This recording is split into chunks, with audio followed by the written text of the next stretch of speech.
But today's webinar is going to explore some challenges that most of our sporting organisations are facing.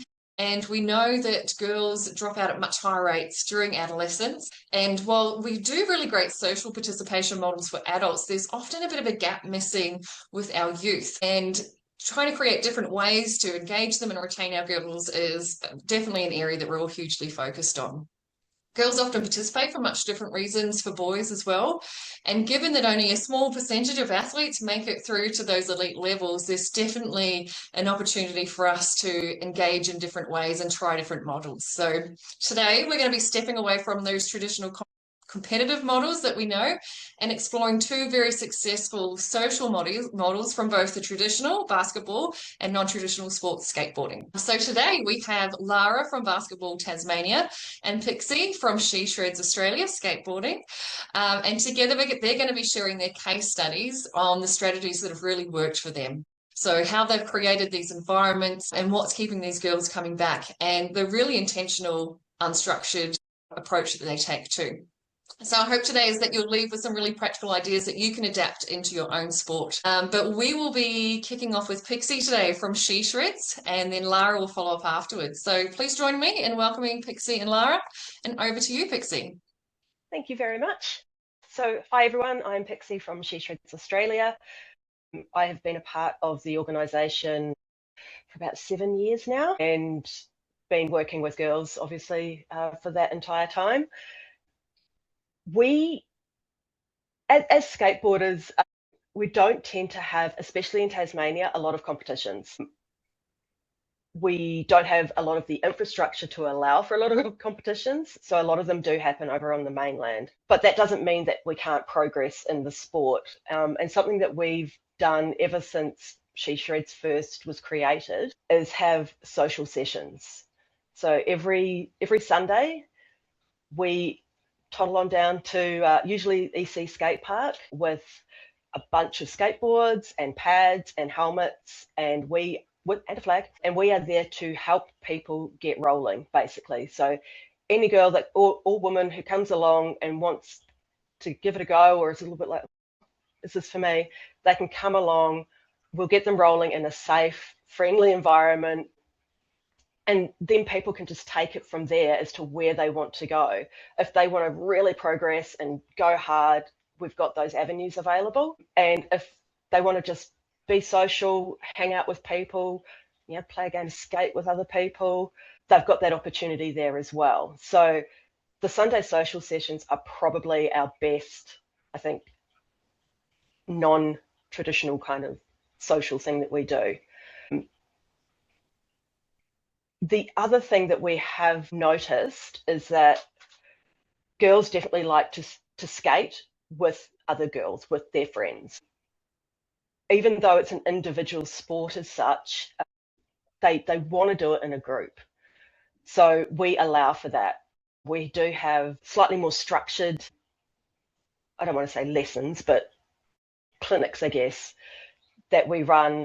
And again, it's participant-led. So the participant gets to say, I want to progress in this particular space or this particular area. So they're not forced to go, right, you must do this drill, you must do this. They get to say, this is where I want to go.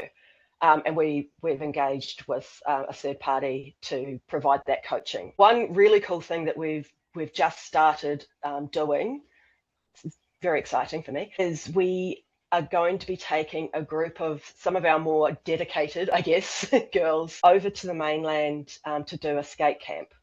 So this is to access basically facilities that do not exist in Tasmania at all. It's a mega ramp plus an indoor skate park and then one of Melbourne's best outdoor skate parks. It's a 4-day camp. This is available to anyone who wants to sign up to it. I know, right? Anyone can go up onto the Mega Ranch website and book in for a camp. But they don't, because it's scary. So we've put together the group of girls to say, right, girls, you can all go together as a cohort to be able to support each other. And they were all on it. We've got 6 girls who are going to be going now. And they were just like, yeah, I'm ready to go. Please let us have at it. So I think providing that the support around them just it makes it easier for people to take more risks, I think. Yeah, have I just babbled a lot? Sorry. No, you're all good. Keep going. And you've got a new person signed up. Yeah, you're Lara's on. team. Absolutely. So we do offer those Sunday sessions that we do. They're free. Anyone can come along. You just sign a waiver because obviously all care, no responsibility. And gives people that opportunity without having to put a financial outlay into it, because other skateboards, they cost money. A lot of people don't know what they need to get. Pads cost money, helmets. Most people will have a helmet, even if it's just a bike helmet. But because we can provide all of that stuff, there's no risk for people if they want to give it a go. So they can come along with their friend, or, you know, with the amount of mums that we've had join up just because their kids are doing it, and you could see in their eyes, they're kind of like, oh, really? It's like, oh, you come here, come join me, be the crazy one with me. And just getting them rolling and letting them know that there's no pressure on them. They can just do whatever it is they want to achieve. That's what we go for. And, you know, for some, especially for some of the kids, it's quite crazy stuff. And for some of the older people, it's just staying on the board and not dying. So, yeah, anywhere in between. Just trying to think what else I can say. Have I babbled? Pixie, sometimes, like, I know from experiences, my daughter's done programs with you as well, and the sessions are really casual and very intentionally unstructured. And it can be a little, you know, when you first come from organized sport as well, it's a little like, what the heck's going on? Yeah, so how did the girls manage to pipe up about what skills they want to learn, or do you balance that with development as well? So we do have a semi-structure when we first get people, you know, really new people starting. You know, we get them with their base skills, how to get on and off, and all of that very, very basic stuff. And then we slowly ramp up to some of the higher skills. But honestly, the best way people sort of learn what they want to do is by watching others. So again, that's a really good thing about the social sessions, is that girls can just come along, and we've got, you know, from our high performance girls to brand new beginners, they can come along and they can see, wow, that's amazing. I want to be able to do that. It's like, okay, well, you know, if you want to just do it casually, you can come on a Sunday session. You can join some of these girls, put something in a chat and say, hey, I want to go to the skate park today. Or we do have, like I said, slightly more structured development squads and high performance squads. So the development squad is people that want to learn new tricks and increase their skills, but not at that like competition type level. And then the high performance are really those people that are like, yeah, I'm in. I want this. I want to beat other people. And then it's also some girls that have no intention of doing competition, but want to really just keep progressing really hard. So they can kind of find their own little core group. And something we encourage a lot with the Sunday sessions is that the girls that have been coming for a while, we encourage them to teach the new kids. So they kind of get like these new people and people to look up to. And yeah, we just find that people tend to naturally gravitate towards each other once they start seeing like other people at their skill level or their age group. And then we do like little things, like we've had skate camps where we have pizzas and stuff like that. So you have a big skate, you have some pizza, you have some games, and then you go back to skating. So there's all sorts of different ways that we do it. But again, yeah, it's generally unstructured, but we do try and take what the girls kind of want into account. And some girls are just like, let me go, I'm easy, just I'm going to do my own thing. And then other girls are like, can you please, I want to try and drop in. Can you teach me how to drop in? It's like, yeah, let's just do it over and over again.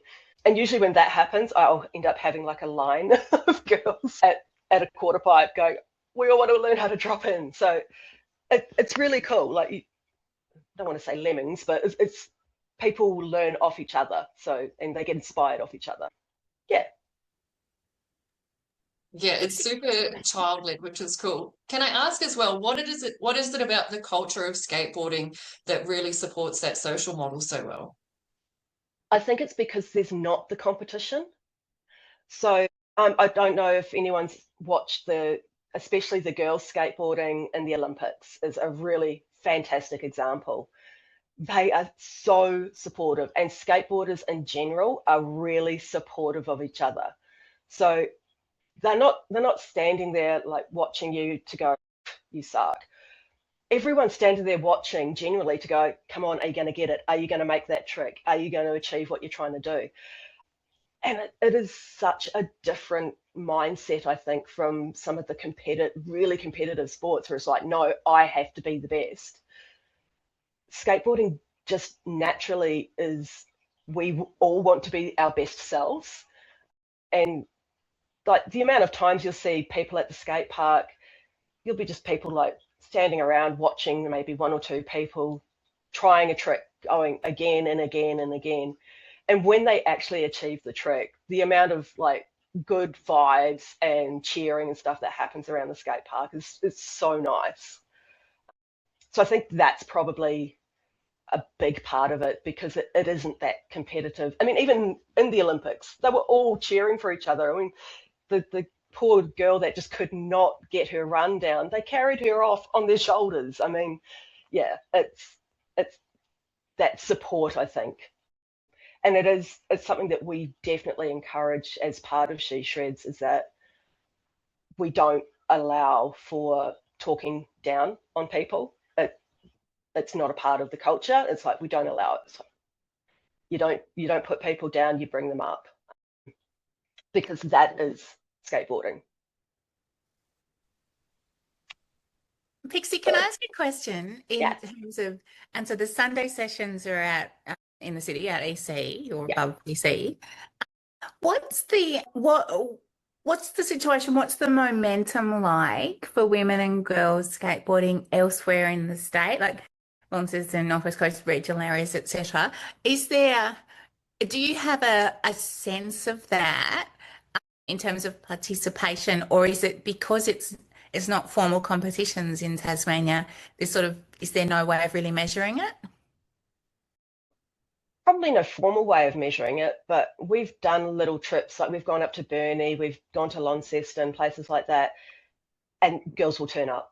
If they know we're coming, girls will turn up and they will join in. I think because we've got this sort of this core in Hobart, it's obviously it's probably going to be a lot bigger than some of the other areas, but no, girls will do it. They will get out there, they will skate. Previously, it was a bit easier when we still had the skate park league used to be active down in Tasmania, but it stopped a few years ago. And you could get actual data on the participation via skate park league. But again, it's only for competition, whereas, most skateboarders are not interested in competition. The things that are most popular when it comes to, let's say, competition are skate jams, where it's literally anyone just comes in, it's utter chaos. You drop in, you do your best thing, and someone might throw you a prize. But it's not that structured point system that the skate park league has. Yeah. So then following on from that, I'm really interested in terms of what channels you use for getting people aware of what's happening, whether it's the Sunday sessions or if you're going to Burnie, Devonport, whatever. I'm imagining there's a bit of word of mouth, but do you work through schools or social media? And I guess I'm thinking about the changes with social media in the last 6 to 12 months or whatever it is, 6 months, with obviously kids not being on social media until, in theory. How do you go? How do you spread the word that, okay, we're going to be in Launceston, something's happening? Or so yeah, a lot of it is word of mouth, but because I'm old, I'm on Facebook. And luckily for me, most parents are on Facebook. So, and that's really how we get the word out, because as you say, a lot of the kids are not on social media, or shouldn't be, but their parents generally are. So, and if people come along to a session, if they just see our flag, we've had little flyers that we hand out, little postcards saying, hey, this is who we are, this is what we do, here's our website. So we have a website as well. We're on Instagram as well, and also linking up with other like Facebook pages and Instagram pages like Kickflip Coaching, Jimmy Skate and Street. The skate community is reasonably small, So it tends to get out reasonably well. Once you sort of hit one person and that person shares and then that person shares, it works reasonably well. And something that we're going to be doing with this camp that's coming up is the chaperone that's going with the girls is going to be doing some video, photos, some interviews, and we're going to just be plastering it wherever we can, just to really motivate kids of like, this is what is possible. You can do this. Yeah, I think that's going to be a fantastic little session, and hopefully we can do another one next year. See how this one goes first, but yeah, it's going to be a fantastic initiative, getting those girls together in their own group, all together, so they know each other, they're going to be comfortable, and just bonding as well with, because it's going to be such a big thing for all of them. I think the biggest ramp we have down here is 11 foot, I think. And the mega ranch is their quarter pipe is 24 foot, their roll-in is higher. So it's going to be a huge challenge for all of them. And yeah, I can't wait to see how much they bond and just overcome their fears together. It's going to be fantastic. Can I just ask another one? Because I'm really curious. Please. So on that and continuing on from that sort of word of mouth and getting reach, etc. How do you go and do you often go about getting sponsorship and say corporate dollars or organisational funding regarding whether, and we talked, I mean, I'll be upfront, we talked about this before we started the session around getting support for new facilities because She-Shreds was at Swisher, which is no longer. So yeah, is that something that's on your radar? Is it always like just a bit, really difficult, etc., in terms of, I guess, getting funding to deliver more things to increase participation is what I'm thinking. That is definitely something we struggle with. Being a very casual group that we are, so we are fully volunteer run, and as I said, the payment thing, we don't get payment for any of our programs. The dev squad and the high performance groups are paid for, like, so people have to pay to be part of them, but that money goes to the coach, so it doesn't come to She-Shreds.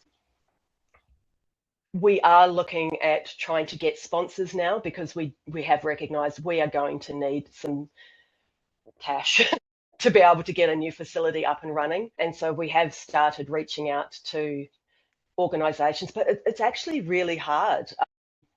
If you want to offer like a written package of what we can offer in exchange for the dollars, it's really, really hard to get in contact with organisations now because most organisations will not put their email addresses up on the web. It's all those contact forms. So a lot of people have those email addresses locked down, so actually getting in contact it's a big deal. You have to either ring them and ask for it or go through those contact forms and then hope that they respond to you so you can get their email, and it takes a lot of time, which obviously when you're working full time and this is your side gig, it's difficult. We have applied for grants before. Some we've been successful, some we haven't, and doing just little fundraisers like barbecues, the good old Bunnings barbecue, it's a saviour. But yeah, we do very much run on the smell of an oily rag, but we are trying to fix that, and I'm hoping, I have toxic positivity. I'm hopeful that we'll start getting some fruits from that labour. Awesome. Thank you, Pixie. There's just one more question and then we'll go over to Lara. How do you go about getting participants outside of the main city areas, rural areas, for people that may have to travel as far as such Smithton and Sister Beach that have parks that might not be able to host something like a come and try day? Yes, we have done come and try days. We've gone to St Mary's, especially around the greater Hobart area. We've gone out to Dodgers and Huonville and yeah, all over the shop actually. So we do them, but again, it comes back to, do we have the time to be able to get everything together and go, right, we're going out here this weekend? And I mean, sometimes some of the participants will be like, oh, we're going to, such and such a place for the weekend.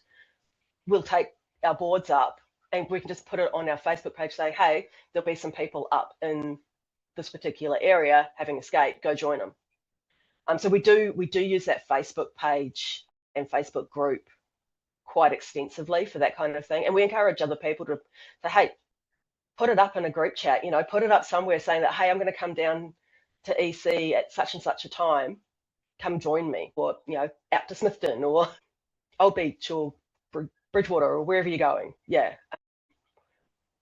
We were, previous to COVID, we did it a lot more. After COVID hit, it did come back a little bit. Again, just because of capacity issues, really. But yeah, we do try and get out to the smaller places, and we're happy for people to hit us up and say, hey, can you come out and bring some boards? And we'll try and facilitate it. We've been to Bruni. So we took all the boards, we took all the pads, we did everything. We went over there and hung out with the Bruni Groms over there. It had a fantastic day out. So many kids turned up, and obviously surfing and skateboarding go well together. So that's something that we try and encourage as well. We friends with Mel from Surfing Taz, and we do keep in contact with those guys as well, just so that we can, if there's something coming up, we can support each other. Yeah, that's, again, because they're not as competitive, I guess. They're all about participation as well, probably more competitive than we are. It's a really nice pairing to be able to get the two groups together and have each type try their other sport out, really. Yeah. Yeah, great. Thank you so much.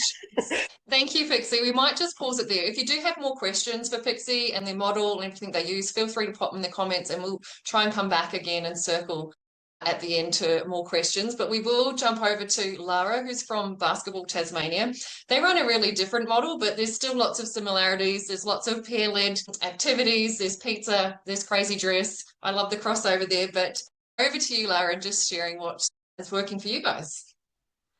Yeah, thank you. Thanks for having me. Thanks everyone for jumping on the call. Just for a bit of context, my role is the Female Participation Project Manager for Basketball Tasmania.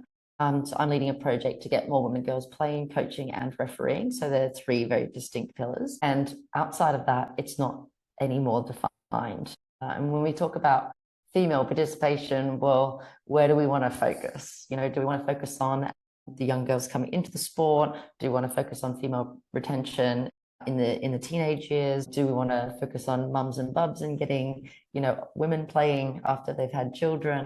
So there's just this huge spectrum of things that we can do. And I think, and I see it with my, colleagues across Australia and our national body, there's a million things that we could do.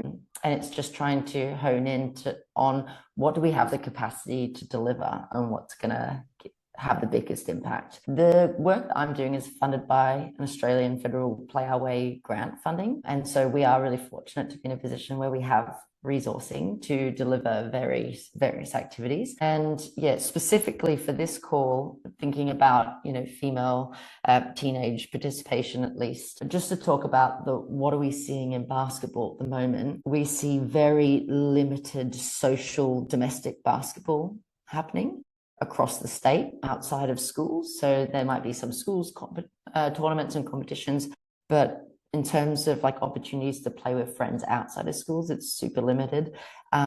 It's really not uncommon to have no under 16s, no under 18s age groups for women to compete socially against each other.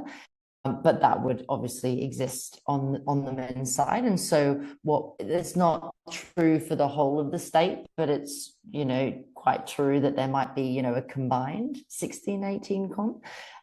But yeah, even under 14s, we struggle to get social teams. And when we talk about social teams, we're talking about, they don't have to train, they rock up with their friends and they play together, in a short season or whatever that format is. And so what the girls in basketball have available to them is what we kind of refer to as representative basketball. So they would, represent a club. The requirement would be training twice a week. The coach is passionate. The games are competitive. They're playing against pathway players who are representing the state. They're on the national, possibly national pathway where they're going to be going and, representing Australia at the youth level, going to college. So they're all lumped into this, competitive pathway, or this program. And then you look at our Div 2 teams as well. And our Div 2 teams at that level, maybe you have 3 girls rocking up at training. Maybe you don't have the coach showing up. These are just stories that I hear every day. And it still carries that level of intensity, but the commitment from the girls and the group isn't necessarily there. And so what I see when I look at basketball is we're actually missing this huge social development, for fun league. And what we're doing is, because there aren't enough girls in our sport, we're pushing them into more competitive pathways. And that's an issue, because girls start to make decisions about what they're enjoying. And a lot of these girls would enjoy a really social competition and probably go on to play basketball for a few more years. But they are in a really competitive and intensive environment at the moment, and that's all that's available. So we see a huge drop off, as every sport does, from ages 14 upwards, and then another huge drop off from ages 18 upwards. Okay, so we lose that, university level kind of age group as well. What is our role in fixing this issue or creating different pathways as Basketball Tasmania? We've started small, as with anything, and I'm going to talk to you about a program called Hoop Night, and I hope that this can inspire some different ways of thinking about how to engage, girls more socially in your sports too. I would say it's a trial. I wouldn't say it's perfect. I also wouldn't say it's the only solution. I think it's kind of like a really small slice of the solution to the problems that we're seeing. But essentially, Hoop Night, what it is it's one session in the holidays. So every holidays, it's in the night. So it usually runs from 5:30 till 9 or 8:30, depending on, where people are traveling from. So in Launceston, some people might be traveling a little bit further out, so we might do it a little bit earlier.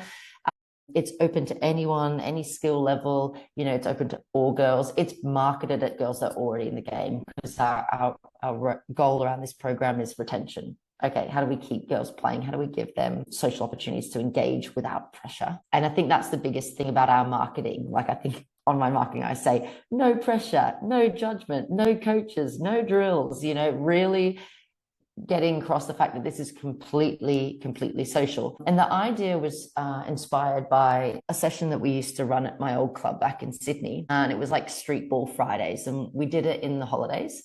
And the gym was basically open for any player, they usually rep players to come in, and then they self-organize teams and they play. And then there's a bunch of us coaches there who we order pizza, we cheer them on, we have a bit of friendly banter, we might, humble a few kids, but it had a really lovely vibe, and the vibe was, this is our time. You don't need to participate. You can just sit in the stands, hang out with friends. We've got music booming.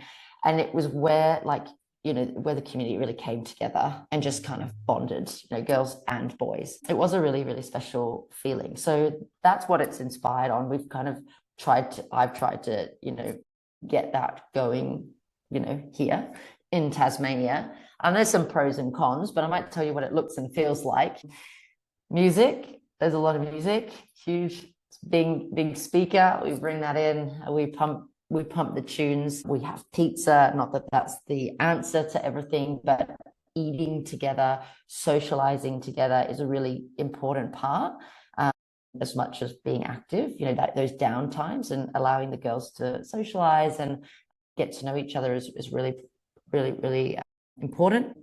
We have cool coaches. I wouldn't put me in that bucket. I'm an organizer, but I always invite my coolest, youngest coaches that girls just want to be around, but not too cool for school. They'll wear pink tutus and stupid glasses and get on the court and make a fool of themselves, that kind of cool. They're usually in the age range of 16 to 22. They're around basketball. They are definitely not the mean coaches. They're just cool girls that just other girls want to be around, and they're really important. And then part of that is that participant-led model that Pixie was talking about it is super hands off. Like I have to talk to the coaches. We are not coaching. We are cheerleaders. We are hype people. We are cool people that order pizza and have a joke and get the girls engaged in some way. And it's a little bit painful as a coach to do that. You know, it's hard for me to do that. I don't love these sessions. I love what they're about.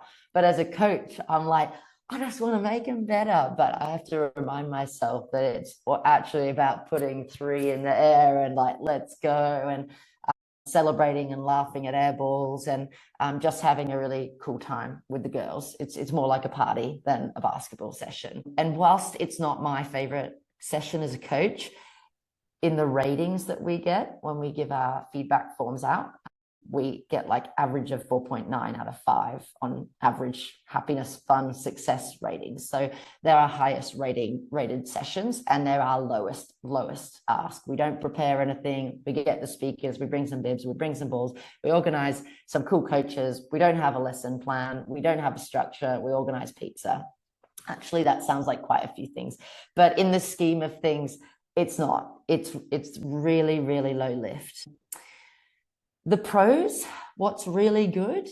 Well, maybe I'll start with the cons, not to be negative, but to distinguish what we had in Sydney, that street ball idea.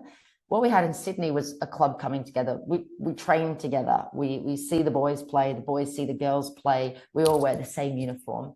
Where it's different here is actually we're bringing girls together from different clubs. And so that's a new environment, and girls can walk in there feeling a little bit awkward, especially at the start. And we really just have to hope and pray that the group dynamics loosen up. And usually they do. We come out, we show that we're a little bit silly, that we're a little bit vulnerable, that we're really here for them. And then they kind of like, they breathe a little bit. But teenage girls, when they walk into a new environment with new girls that they've maybe never had a conversation before, like we do have to really like warm them up sometimes, especially because they don't know each other. But once we get over that initial kind of funkiness, which doesn't last very long, it's 5 minutes at the max, it turns into a really cool vibe, and it is super hands off. We say to the girls, hey girls, what do you want to do? And we hope that they want to play 5-on-5 basketball, because we know they love that. And so we'll usually start playing 5-on-5, and then 45 minutes in, if we get that, the girls are exhausted and they're doing TikToks, or we're doing an arm wrestling competition on the floor, or we're doing a flexing competition, anything that can, and we'll kind of go out of our way to like steer them towards things that are like not traditionally super girly. So like flex competitions, we're like, let's do one of those. Yeah, let's show our muscle. I know that sounds a bit weird, but they get so excited about it. We really try and keep them together, but recognize that they want to do different things too. So we might have like a shooting game down here and then another game there. And they have all these nostalgic games that they used to play in primary school that they want to play. And I'm like, oh, it's the worst game and it goes for half an hour and I have to play defense for like half an hour. But it's like, it's okay. Are they having fun? Just keep vibe checking and making sure that they're all, engaged and enjoying it. And then when you need to intervene and be like, okay, we're not having fun, we've got to get back to that. We do. But it's really good because it is really participant led. One thing that we did at our last holidays was we sent a late night message the night before at about 12 o'clock. I don't want to say who did that. Might have been me, to all the parents, and said, hey parents, you have to be there at 8 o'clock because we're going to finish with a parents first girls game. And there are a few kind of emerging models around the role of parents and engaging dads and mums at different times of girls in their, in their adolescence, or in their, as they grow up. Sorry, I'm realizing I'm talking a lot. I'll wrap up soon. But we said, look, for the young girls, for the years 4, like when they're 4 years old, 5 years old, 6-year-olds, we're actually leaning towards getting the dads involved. How can the dads support the girls' athletic journey? How can they play with them? How can they be engaged? But when they get to 12, 13, 14, we really lean towards getting the mums involved. And there's a duality to this. There's one, when young women and teenage women see their mothers, their primary role model, as being active and involved in sport, or just active, gym, going for runs, they are much more likely to be active later in life. And I think research has shown that. There's also other elements that it's an awkward time for young women and mums, and sport is a really uncomplicated way to bond, you know. They can let out that tension through, you know, competitive banter or whatever that is, but it's a really, really healthy way for girls to bond too. And on the other side of that is a lot of mums leave sport and don't return. And so if they can spend 10 minutes on the court playing, and a lot of mums will come off and be like, oh my God, I just felt like I was a kid again. Like I had so much fun. And like, oh, it just reminded me of how much fun sport was.